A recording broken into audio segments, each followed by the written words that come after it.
Hello there. My name is Jan Matthews, and it is my pleasure to welcome you to this video introduction for the Music Design Technology course. I am happy that your students signed up for a music course that will challenge them in ways they might not be used to, and to put them out of their comfort zone.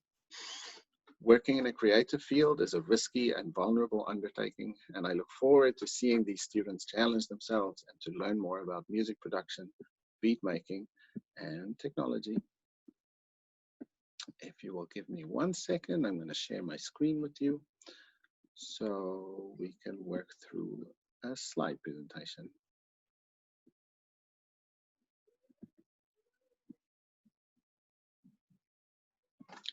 1 second, please.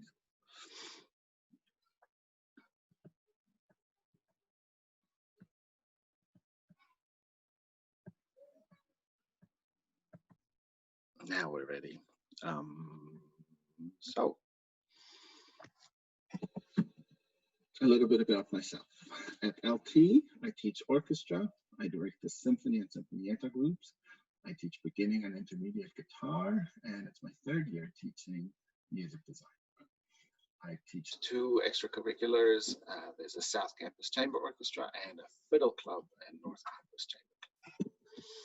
It's my 8th year at LT. Before joining the faculty, I was a freelance violin and viola player and a studio teacher. I have a bachelor's degree in violin performance from the University of Cape Town in South Africa, where I'm from, and 2 master's degrees from the University of Illinois in performance and music education. U of I is also where I met my wife. Suruchi is a speech therapist in the pediatric department at Lutheran General Hospital.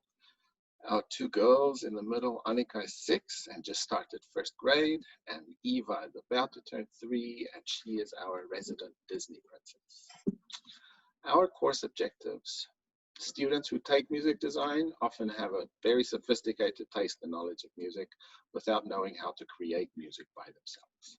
Music production software is a remarkable tool that removes the need to master an instrument from the musical creative process.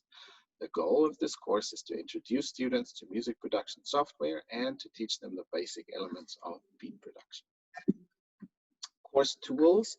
If we're in person at the music department, we have a computer lab where we run a program called Ableton, the industry standard for digital audio workstations, or DAWs.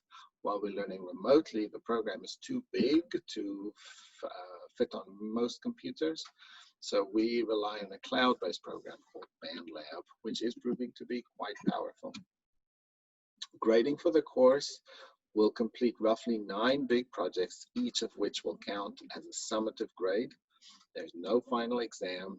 Students are able to retake or revise their projects to improve their grades, and late work will only be accepted for up to 2 weeks after the due date. Students have to keep up. How does the software look and function? I'm going to show you a couple excerpts from a video clip that will show you how it works and what it looks like. First, we're going to enter a bass line. If you double click, you're going to get a 4-bar clip, and that's where we're going to be starting. And we want to use this G sharp in between C2 and C3. So it's the middle black key in between C2 and C3. I'm going to set my grid size first to 1 bar.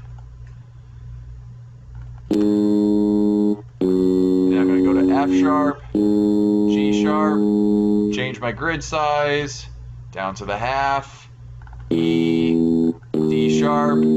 So now my loop should sound like this.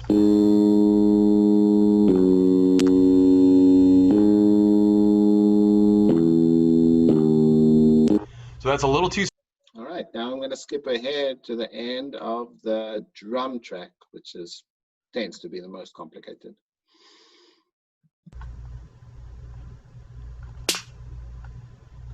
And I'm going to add in just a few more 16th notes to make that bass part pretty cool.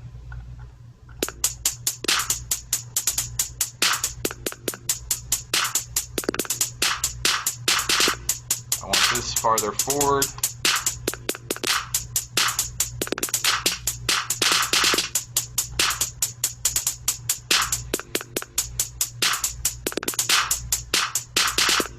All right. So the good news is the drum part is usually the. So as you can see so far, what we do is use the library of BandLab, lots of instruments and sounds to choose from. All we have to do is program those library sounds into music or rhythms. At the moment, we are helping students out, giving them rhythms and notes, but soon they are going to be responsible for adding their own notes, and that is when it becomes fun. I'm going to skip ahead to the final end of the last instrument we input, and then you can hear the end result. So all together, we should have this.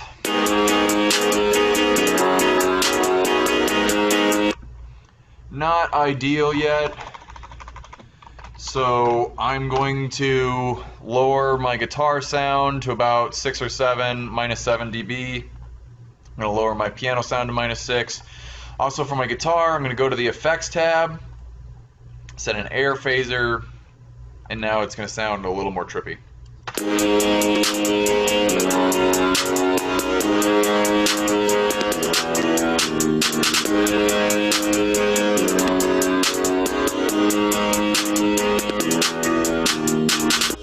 And then to export it, I'm going to save my project. And that's basically what it looks and sounds like.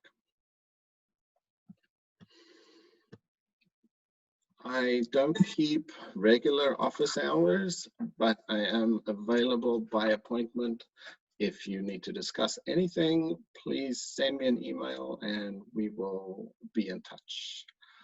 It is, again, a pleasure to have your student with me in class. I'm enjoying getting to know them even from far away. I hope you and your family are safe and well. And thanks again for joining me for this presentation.